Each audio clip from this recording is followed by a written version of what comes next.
Да, на самом деле я люблю поесть. Но еще больше я люблю поесть, когда я знаю, что это за еда. Вот это вызывает во мне дополнительное желание ее есть, да. И я такой продуктовый фанат сам по себе. Я люблю делать продукт. Продукт там, инфопродукт, может быть, IT-продукт там, и так далее. Я продуктовый человек. И я понял тоже в какой-то момент, что фрукты, овощи, зелень, это не значит полезно.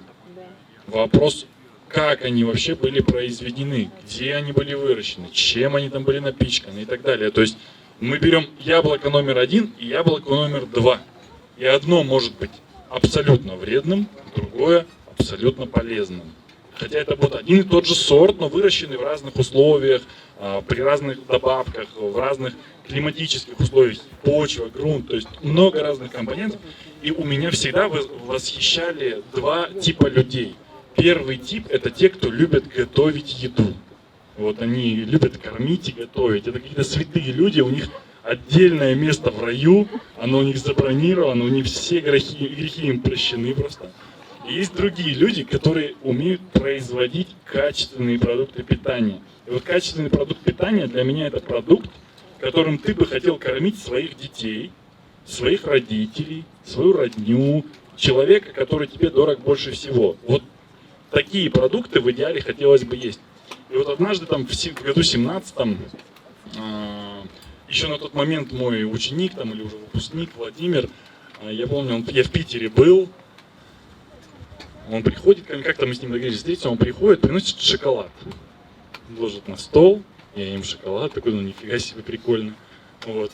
Он рассказывает, как это все делается, что там за оборудование, какие-то, как оно перетирается, без термической обработки, да, как оно делается, здесь, откуда там бобы тащат, что там происходит. И я такой думаю, нифига парень заморачивается. Я вспоминаю свое детство, вот Альпенгольд, шоколадки, где там половина сахар, половина, еще другая половина непонятно вообще, что за химические вещества. И я их ел там, ну, каждые 3 дня. Я помню, как нашел деньги, 1000 рублей. Нашел на улице. Я на всю 1000 рублей купил Альпенгольда. Я ел Альпенгольд день за днем, пока у меня не... Они по 21 рублю были, или по 23 тогда еще плитка Альпенгольда. Но я вот их ел много, у меня был крупный суммарий Альпенгольда. И на самом деле потом с Владимиром мы уже встречались несколько раз, и мы с ним разговаривали. Я понимал, что этот человек, он серьезно заморачивается по тому, чем он занимается. То есть это не просто шоколад, я думал, Альпенгольд, шоколад, там, что шоколад, там. А он делает шоколад. Вот реальный шоколад, его там термически не обрабатывали фактически, да, у него там какие-то, с Мадагаскара ему нужно обязательно бобы какие-то самого высокого сорта взять, ему нужно обязательно посушить что-то так, чтобы это не разрушились аминокислоты, ему молочко нужно добавить такое, которое там плохо не влияет, сахар ему нужно, не нужно ему добавлять, ну, давайте фруктозу какую-нибудь, правильные какие-то сахара. И я понял, что этот человек реально качественно умеет создавать продукты. Вот то, что мы едим сейчас, да, это относительно неплохого качества. То есть то, что мы едим, это точно не ужасно. Это лучше, чем то, что мы видим в Москве. И вот Владимир как раз-таки это тот человек, благодаря которому и, наверное, с помощью которого мы бы могли приблизиться к тому, чтобы создавать продукты действительно высокого качества. Те продукты, которые вот создавала природа вот миллионами лет, да, и их можно воспроизвести. Есть коммерческий момент, да, когда люди делают бизнес на продуктах, они туда заливают химозы, заливают всего, чего не нужно туда заливать, и продают. Это продукты для убийства. Есть продукты для жизни. И вот как раз таки Владимир тот человек, который знает и умеет делать так, чтобы продукт был продуктом для жизни. Приветствую. Хотелось бы рассказать вообще твое представление, знаешь как?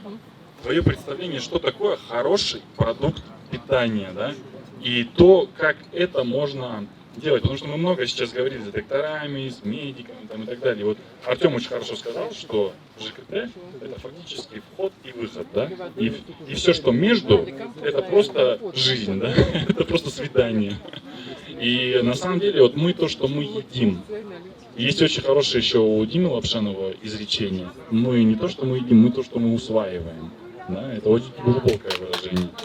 Вот. И я бы хотел передать слово Владимиру, чтобы он как раз таки донес свою концепцию, почему он вообще пришел к такому к такой форме отношения к продуктам питания и как он вообще выстраивает это в своей жизни, потому что его философия кажется мне очень конструктивной, и я бы хотел, чтобы это увеличивалось в мире, чтобы такой философии было больше. Владимир, тебе слово. Да, Иван, благодарю тебя.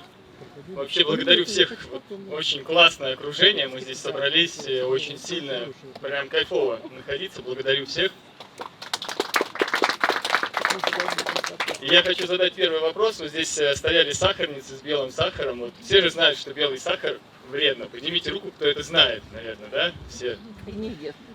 И здесь стоит очень много фруктов. И я хочу, чтобы подняли сейчас руку те, кто считает, что фрукты это тоже, возможно, вредно, потому что там содержится сахар. То есть есть вот такие люди, да. Мы вернемся чуть позже к этой теме. Это будет касаться как раз детоксикации, о чем Артем рассказывал. Я начну со своей истории, очень коротко, наверное. Я там с детства в спорте, сначала были боевые единоборства, потом я в баскетбол. Где-то в 13 лет попал, очень интенсивно стал заниматься баскетболом и попал в качалку. Начал, качаться, меня это так вдохновило, там девчонки смотрят, класс вообще, типа, ты такой красивый. Ну и стандартно вот питание, которое там, омлет из 10 яиц с утра, на обед мясо, на ужин там еще какое-нибудь мясо, там вот это все, вот это все. И в какой-то момент начинаются какие-то травмы непонятные в теле, начинаются воспалительные процессы в коленях, в суставах, там что-то вообще тело начинает разваливаться. А мне 19 лет. Я обращаюсь к одним специалистам, к другим, там, поколениям, там, в общем, это, очень много денег в это реально инвестировал, делали какие-то уколы, делали какие-то процедуры. И как бы ни хрена не работает, говорит, ладно, завязывай типа со спортом, с баскетболом, и все будет нормально, все восстановится. Но я не такой человек, у меня все время спорт, это прям каждый день он должен быть. У меня там было по 2 тренировки, 18 лет по баскетболу, плюс еще в качалку успевал заглядывать. В общем, такая история. И ничего не работает, и я натыкаюсь, я уже не помню, что это конкретно было, это что-то было связано с темой питания, что вот обратите внимание на это. Я обращаю, начинаю изучать, потом мне попадаются лекции профессора по биохимии в Московском государственном университете. Я это все смотрю прямо за одну ночь, там, с утра до вечера. И начинаю делать какие-то изменения в питании, делаю одно, второе, третье, и через 3 недели я замечаю, что мои воспаления куда-то исчезли. И я такой, опачки, это очень интересно. То есть я бегаю, и у меня уже нету никаких воспалений. У меня перестали воспаляться связки, и я такой думаю, а чего же мне никто не подсказал, чтобы обратить на тему питания? То есть я вот ел эти яйца там килограммами, мясо, всю вот эту историю. Ну и так закрутилось, что я начал еще глубже погружаться в эту тему, в тему питания, и пришел к тому, что продукты, которые мы употребляем, они могут как приносить токсины, да, в наше тело, так и наоборот очищать наше тело и нести огромное количество необходимых питательных компонентов. Потому что все вы знаете, что есть белки, жиры, углеводы. И помимо этого, вот есть у нас еще в пище так называемые антиоксиданты, витамины, макро-микроэлементы, коферменты. И еще на самом деле огромное количество элементов, которые влияют на наше тело и нужны нашему телу каждый день для того, чтобы оно правильно функционировало. То есть я рассматриваю организм человека как целостную такую систему, как биомеханический котел, куда мы все загружаем, и у нас там что-то получается. И когда я осознал вот важность производства, даже не производства, а вообще важность той пищи, которую мы потребляем, и применив это на себе, и пройдя это через себя, я начал погружаться, окей, а что тогда мы можем сделать? То есть каким образом сейчас выращиваются продукты, производятся, да? Что вообще из себя представляет, да? Там какое-то земледелие. Начал погружаться в эту тему. И там открыл для себя очень много интересного. Что вот, если мы посмотрим, у нас есть здесь поле, у нас есть лес, у нас здесь есть какая-то экосистема, да? Светит солнце, и растения, потребляя солнечную энергию и беря из земли необходимые элементы, работая в симбиозе с грибами, какими-то бактериями, микроорганизмами, дают нам плод. У всех у вас есть эти плоды на столе. Да, это там персики, груши, апельсины, винограды и тому подобное. И эти плоды, по факту, это концентрация энергии Солнца. это первичная концентрация энергии Солнца, потому что вы видите, что там есть барашки, коровы, они сейчас едят траву и как бы дают нам вторичный продукт, который мы можем поесть, мясо, да? Окей. Но с фруктами и овощами мы получаем вот ту самую химию, антиоксиданты, микро-макроэлементы, коферменты и еще множество различных компонентов, которые на самом деле даже еще до конца не изучены. Но проблема заключается в том, что современное сельское хозяйство, современное земледелие очень серьезно влияет на ту почву, в которой это все выращивается. И из года в год земля истощается. На самом деле, то, к чему мы сейчас идем, ведет на самом деле к голоду. Но в голоду не в том понимании, что у нас не будет продуктов на столе. Они будут, они есть сейчас. Но эти продукты, они лишены очень ценных компонентов, которые запускают химию нашего тела. И озадачившись этой проблемой, я начал еще тогда искать производителей продуктов в России, которые понимают, что они делают. И начал там находить какие-то ягоды, орехи, которые выращиваются, там миндаль. И так закрутилось, завертелось, да, там появилась компания «Дом шоколада», которая начала производить шоколад, потому что тоже мы нашли органические какао-бобы, которые выращиваются без каких-либо добавлений, выращиваются правильным образом. И начали делать вот такой классный продукт, который Иван попробовал. Но это была только часть, на самом деле, истории, очень маленькая. Извини, пожалуйста, Владимир, уточню. Владимир в месяц больше 2 тонн шоколада продает, да? Да. Да, больше 2. Это да, летом сейчас, когда не сезон у нас. Да, то есть тонны шоколада ежемесячно продается Владимира, да. И кто пробовал наши ягоды в шоколаде, малину, вот все раскусывают, говорят, что это за малина такая, она такая темная, где ты ее типа берешь. На самом деле это люди в России, есть у нас еще энтузиасты, которые занимаются выращиванием и такой малины, но это очень-очень маленькое количество, ее просто единицы, да, ее можно малины. И я тогда задался вопросом, окей, а что нужно для того, чтобы этот масштабировать? Я просто с самого детства люблю там разводить попугайчиков, уток. У меня все время там были попугайчики, я из них сделал стадо попугайчиков. Рыбки разводил еще. Караси у тебя были там. Да, еще караси были. В общем, мыши какие-то выращивал. Рычко чем только не занимался. И так получилось, что в этот момент, это было где-то лет 7 назад, у меня отец, он предприниматель, он говорит, займусь-ка сельским хозяйством. И говорит, буду инвестировать в землю, будем инвестировать в ягоды, в выращивание. Я такой говорю, окей, я в это подключаюсь активно и... Не, мне не надо, спасибо. И как бы начали погружаться в эту тему. И сначала у меня было такое представление о сельском хозяйстве, что, ну это же, там же нету денег, мы же там на этом ничего не заработаем. Что, как? А в итоге, на самом деле, когда я начал погружаться в эту тему глубоко и погружаться, а как вырастить продукт, чтобы он был насыщен вот этими самыми микро-макроэлементами, антиоксидантами, витаминами, оказалось, что это не просто возможно, а это еще можно делать и в большом масштабе. То есть, если мы возьмем технологии пермакультурного производства продуктов, то есть, что значит пермакультурного? То есть, первичного, то, как это создает природа. Еще в Советском Союзе в 60-е годы был такой термин, как лесосад.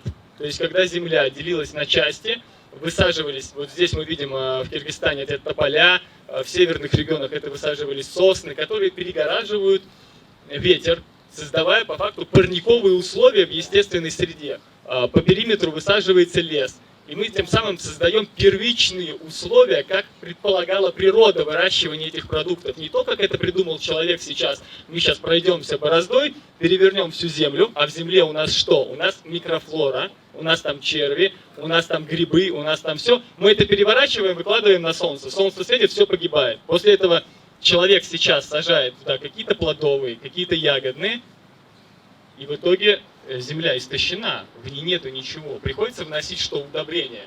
А удобрения еще быстрее истощают эту землю.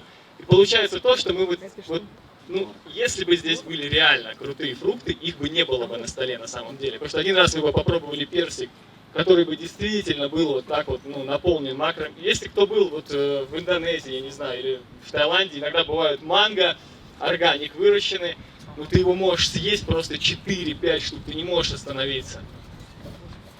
И как бы вот это захватывает. И то же самое можно делать и у нас в России, выращивать органическим способом, выращивать, правильно применяя технологии. То есть, что значит правильно применяя технологии? Это устраивать на своем участке симбиоз грибов, бактерий, да, там, микроорганизмов других, червей, которые, соединяясь с корнями растений, образуют уникальные соединения. Тот же витамин В12, давая его плодам. Да, многие веганы переживают, что там витамина В12 не хватает. Его действительно не хватает, потому что азотистые удобрения убивают всю микрофлору, которую сейчас вносят в почву. Ее просто нет, и приходится вносить удобрения, которые еще ее истощают с каждым годом. Естественный процесс предполагает наоборот, с каждым годом наращивание плодородия почвы. То есть с каждым годом выращивания фрукты и овощи становятся еще более питательные, чем они были до этого. И вот это самый кайф. То есть это можно применять и вот в экопоселениях, это можно применять абсолютно везде, создавая по факту автономные такие системы обеспечения себя самой ценной необходимой пищей, концентратом энергии солнца, самыми сочными овощами, фруктами, ягодами. И питаясь такой пищей, организм работает совершенно по-другому. Потому что это просто химия, которую мы с вами едим каждый день. И я бы хотел, чтобы каждый из вас, у кого есть возможность, когда вы вернетесь к себе домой, если у вас есть рядом лес, сейчас там идет черника дикая, идут какие-то ягоды, реально поехать в лес и пособирать для себя этой дикой ягоды, потому что она абсолютно отличается от того, что вы можете купить в магазинах овощи, фрукты, голубику, арбузы и все остальное. Эта ягода, она, это сверхконцентрированная пища, потому что в лесу, вот, например, черника растет, елочные иголки падают на землю, бактерии и грибы перерабатывают эти елочные иголки, создают кислую среду, которая потребляет ягоды, и вот эта микрофлора, которую вы едите, по факту черника лучший пребиотик, да, которая заселяет как раз-таки нашу полезную микрофлору. И как наша полезная микрофлора в нашем кишечнике, то же самое мы здесь с вами видим ту же самую микрофлору везде. И вот задача создавать, наверное, такие экопоселения, в которых мы можем вот эту среду правильную, биосферу нашу создавать вот таким вот естественным лесосадом или пермакультурным методом воздействия продуктов, когда мы сами для себя можем собирать это, производить, а если у нас есть еще какие-то излишки, мы, конечно, можем это предлагать и другим.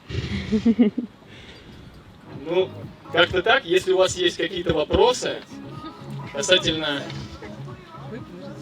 того, что я сейчас сказал. Расскажи про то, что отец у тебя начал, к чему в итоге пришли сейчас. Вот отец начал, заниматься выращиванием. К чему сейчас пришли? К чему мы пришли сейчас? Сейчас мы приобрели 35 гектар земли в Псковской области и высаживаем там голубику, облепиху, черную, красную смородину. И еще в проекте есть посадить садовую клюкву, клубнику, то есть и все производить в правильном симбиозе, в связи. Вот этого всего, чтобы сделать действительно ценный продукт, который отличается от того, что сейчас есть на рынке, и то, что можно купить даже в обычных магазинах. Потому что пища на самом деле очень бедна, и то, про что я говорю, голод, он на самом деле уже идет. То есть это голод именно микро-макроэлементного состава в пище, который мы с вами встречаем. И как раз таки нехватка вот этого всей химии, она и приводит к различным проблемам и нарушениям в работе нашего организма. Мы не вносим никакие удобрения, это раз. И поскольку удобрения никакие не вносятся, кусты, в принципе, они с каждым годом становятся только сильнее, их иммунная система развивается, она становится еще мощнее. И куст, в принципе, готов давать плоды 100 лет. То есть вы представляете, да, мы сейчас инвестируем, через 5 лет у нас начинается от 5 килограмм, но это я вот прямо самый минимум закладывал, то, что способен давать куст на 5-й год. 5 килограмм и дальше у тебя 100 лет, тебе по факту нужно просто мульчировать почву. Что значит мульчировать? Это взять, например, какую-нибудь солому или опилки и просто подкинуть корням, чтобы это перегнивало. То есть дать пищу микрофлоре.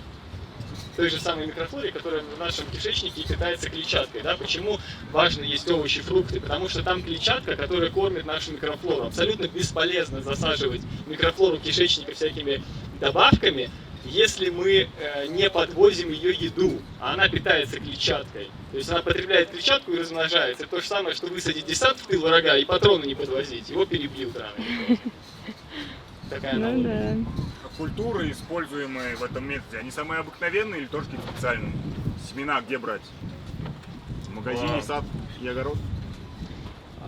Смотря что. У нас есть в России научно-исследовательские институты, которые еще работают. Например, существует сейчас Мичуринский научно-исследовательский, где огромная база растений, ну, любых плодовых. Это яблоки, груши, вишни, там, черешни, сливы, выведенные и уже как бы генетически селекционированные, которые готовы давать много плодов. Что значит много плодов? Это от 50 килограмм на одно какое-то дерево.